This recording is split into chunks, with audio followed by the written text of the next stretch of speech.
Well, that's one way to test the grip of your tyres, but I have a much safer and simpler method.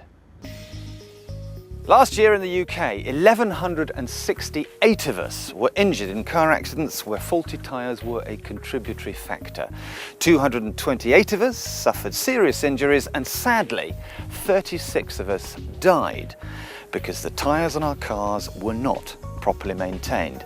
For the 43 million drivers in the UK, that should be a sobering thought. Our life literally depends on those 4 rings of black rubber. We all know that a car needs an engine to make it go, fuel to make that engine run, and wheels to make it move. But where do tyres come into the scheme of things? Sam McLaughlin is a racing driver, car control instructor and precision stunt driver. When it comes to stopping distances, Sam's your man. I'm always slack-jawed in amazement that the vast majority of the drivers in the UK do not know the first thing about how to check their tyres if they're safe or legal. And call me old-fashioned, but it's all down to a bit of common sense, isn't it? Common sense and the use of a simple 20p coin. Show us how that works, Sam. Basically, we have a road legal tyre here. We take the 20p in, stick it in the lowest tread depth you can find on the tyre. If you cannot see the outer band of that 20p coin, that tyre is legal. Okay. Now tell us why tread depth is so important here. Tread depth is important because we have on the road what we call a contact patch, the point of contact between you and the road. That's your tyre. If you don't have tread, you won't be lifting the water off the road surface and you will have no contact with the road. And you don't have any grip and you don't have any adhesion either. None whatsoever. You will simply aquaplane. Okay, so legal tyre, here's an illegal tyre. Now this is an extreme example, but don't think that we've made this up or taken it off a racetrack. This is an actual tyre that came into a tyre depot in Uxbridge on a family car, family man, kids. He'd been driving round with this on public roads, which is just completely inexcusable. But here you go, just for the effect. This tyre is an absolute disgrace. We can take the coin and we can put it anywhere we want. If I hold it there, you can clearly see that outer band. This tyre is 100% illegal. So when you're checking, you've also got to make sure you do it around the tyre because you could have flat spots and things like that. Exactly.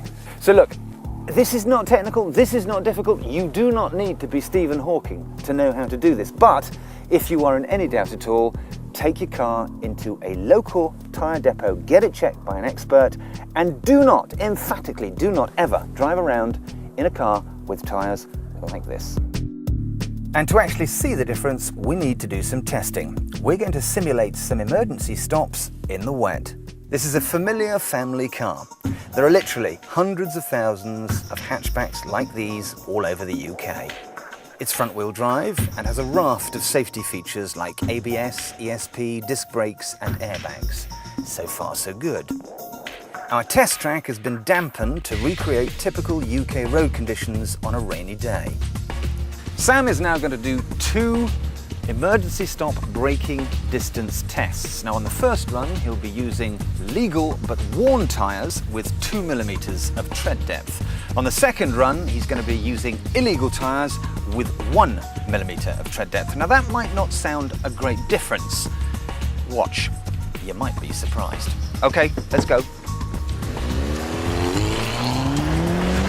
When Sam reaches this marker, he'll be travelling at 50 miles an hour. He then brakes hard and hopefully won't hit the cones, which represent a stationary car in front or a pedestrian crossing the road. First up, it's the legal tyres.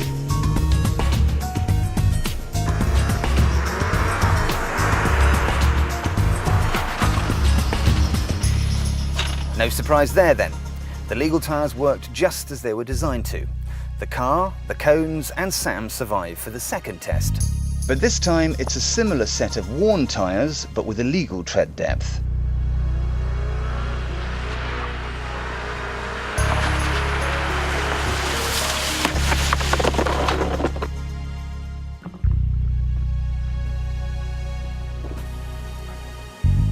Well, that felt like a big distance to me, maybe 3 car lengths. Someone from Tyre Safety is going to come up and tell us exactly what it was.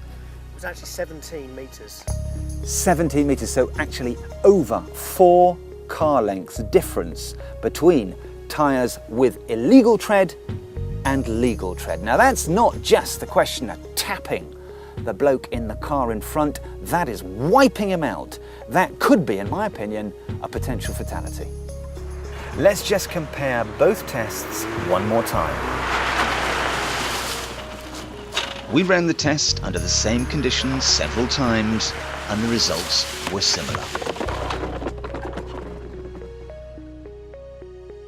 So here's the bottom line. No matter how good your car is, no matter how good a driver you are, as Sam has just very frighteningly proved, when it comes to running a car on worn tyres, stopping distances are alarmingly longer.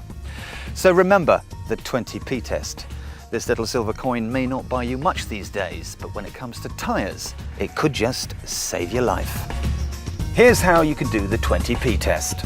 Insert a 20p coin into the main tread grooves. If you can see the outer ring of the 20p piece, your tyres may be illegal. Repeat the same test across the tread and around each tyre. For more information, go to www.tyresafe.org. That 20p piece could just be a lifesaver in your pocket.